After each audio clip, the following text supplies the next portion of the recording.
Glimpse of Indian history by doctor Mohanlal Gupta में आपका हार्दिक स्वागत है। आज से हम इस चैनल पर कैसे बना था पाकिस्तान शीर्षक से एक नया धारावाहिक आरंभ कर रहे हैं।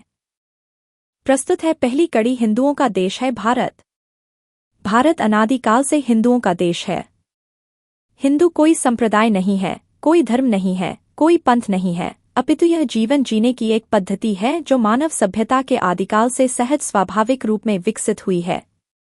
इसे किसी ने गढ़ा नहीं है, इसके नियम किसी ने निर्धारित नहीं किए हैं। ये सहज रूप से आर्य सभ्यता में प्रचलित हुए। यही कारण है कि हिंदू संस्कृति मानव मात्र को स्वतंत्र चिंतन एवं निजी विश्वास के साथ जीवन जीने की छूट देती है। प्राचीन आर्य हिंदू शब्द से परिचित नहीं थे। पश्चिम से भारत आने वाले यूरोपीय आक्रांताओं ने सिंधु नदी को इंडस कहकर पुकारा। इसी इंडस के आधार पर भारत को इंडिया तथा भारतीयों को इंडियन कहा गया।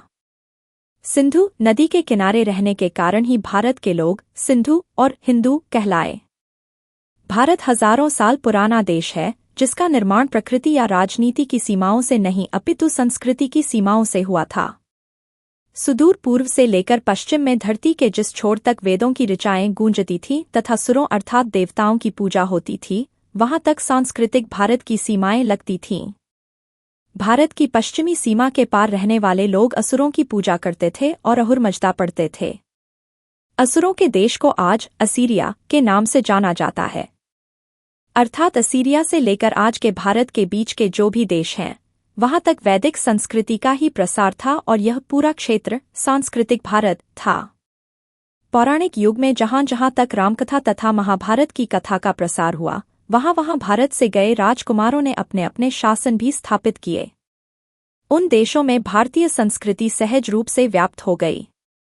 आज के अफगानिस्तान, पाकिस्तान तथा बांग्लादेश ही नहीं अपितु तिब्बत, नेपाल, भूटान, श्रीलंका, मलेशिया, जावा, सुमात्रा, बाली, बुर्नेई, थाईलैंड, बर्मा, कंबोडिया, मेडागास्कर आदि देश पूर्ववर्ती काल में भौगोलिक, राजनीतिक एवं सांस्कृतिक रूप से भारतवर्ष का ही भाग रहे हैं। भारत की संस्कृति का प्रभाव यूरोप के बहुत से देशों में था, जहां आज भी राम और वेदव्यास के नाम पर नगर मिल जाएंगे।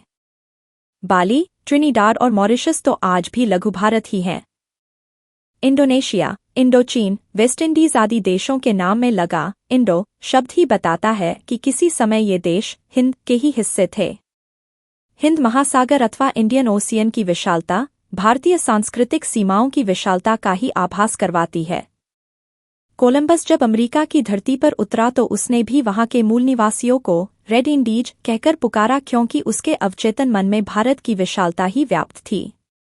यूरोप का डेनमार्क वास्तव में धेनुमार्ग का अपभ्रंश है। यह आज भी दुग्ध उत्पादन के लिए विख्यात है। इटली स्थली का अपभ्रंश है। यूनानी भाषा में इटली का अर्थ चारागाह होता है। इटली के इतिहास के अनुसार 9वीं शताब्दी ईस्वी पूर्व में भारतीय आर्य राजा अत्ती का पुत्र तिरहन अपने बहुत से साथियों के साथ इटली आकर बस गया था। वे लोग संस्कृत बोलते थे। आज का वेटिकन सिटी किसी समय की वाटिका है, जिसमें किसी वैदिक ऋषि का आश्रम था। इस स्थान से शिवलिंगों की प्राप्ति हुई है, जिनमें से एक शिवलिंग आज भी यहाँ के संग्रहालय में प्रदर्शित है। सिकंदर के भारत आक्रमण के समय अर्थात आज से लगभग 2350 वर्ष पहले भारत की सीमाएं उत्तर पश्चिम में हिंदुकुश पर्वत से प्रारंभ होकर उत्तर पूर्व में बर्मा के अंतिम छोर तक सीमित हो गई थीं। पश्चिम दिशा में भारत का पड़ोसी पर्शिया अर्थात फारस हुआ करता था। उस समय का पर्शिया आज का ईरान है।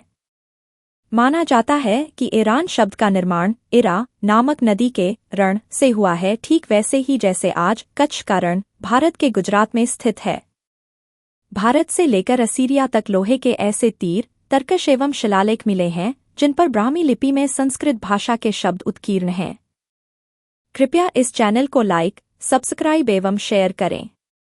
अगली कड़ी में देखिए, विश्व में जहां कहीं भी ऋषि मुनि रहते थे, वहां तक भारत का विस्तार था। धन्यवाद। जय हिंद।